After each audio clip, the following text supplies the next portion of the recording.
Сайн байцгаана уу хүүхдүүдээ. Дараах хичээлдээ танилцаа дэвтэрдээ тэмдэглээд даалгаврыг гүйцэтгээрэй. Өнөөдрийн хичээлийн зорилго холбох хишгийн дүрмийг мэдэх. Зорилт нь гүйвлэгчээр төгссөн үйл үгсийг таних, хувилагч үсэг, хувилгагч залгуур, эс хувилгагч залгуурыг таних, үйл үгсэд дагавар нөхцөл залгаж сурах. Монгол бичгийн бүх үйл үгсийг ишгээр төгссөн, НБДРС гүйвлэгчээр төгссөн гэж хоёр ангилдаг. НБДРС-ээр төгссөн үйл үгсийг хувилагч үсэг гэдэг шүү хүүхдүүдээ. Мөн навтар салаар төгссөн үйл үсэг гэж ярьдаг. Тухайн үйл үг ишгээр төгсвөл бүх нөхцөлийг шууд залгана.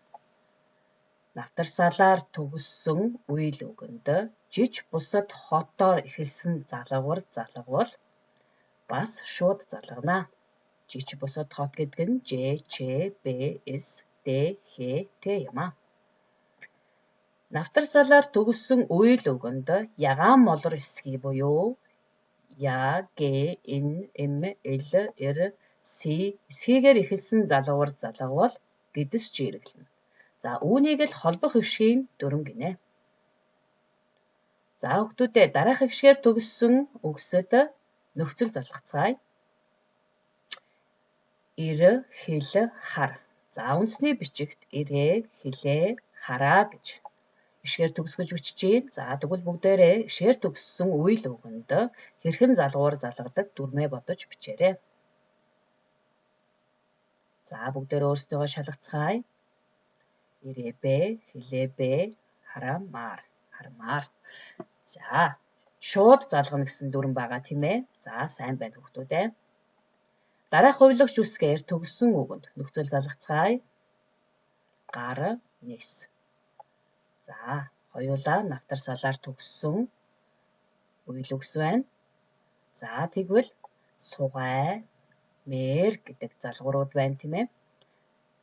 Дүрмээ бодно. Навтар салаар төгссөн үгэнд жиж бусад хотоор эхэлсэн залгуур залгахад яаж залгах вүлээ? Мөн навтар салаар төгссөн үйл үгэнд ягаан молор эсхийгээр эхэлсэн залгуур залгахад хэрхэн залгах вүлээ? Дүрмээ бодоорой.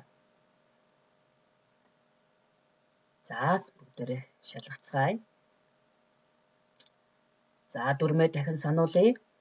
Навтар салаар төгссөн үйл үгэнд жиж бусад хотоор залгасан залгуур залгахад шууд залгана гэсэн дүрмийн дагуу гар дээр сугай гэдгийг шууд залгаж бичиж байна. Навтар салаар төгссөн үйл үгэнд ягаан молор эсхийгээр эхэлсэн залгуур залгахад гэдэс жирэглэх холбох хишгийн дүрмийн дагуу нисүү мэр гэж бичиж байна. Бүгдээрээ бас ингэж бичсэн байхаа гэж багш нь итгэж байна. Өнөөдрийн хичээлийг дахин үзэж баттган аваарай. Гэрийн даалгаварт сурах бичгийн 76-аас 77 дугаар хуудасны дасгал 1-ээс 4-ийг хийгээрэй хүүхдүүдээ. Дасгалаа хийхдээ хичээнгүй сайхан бичгээ мартаузай. Бүгдэнд нь амжилт хүсье.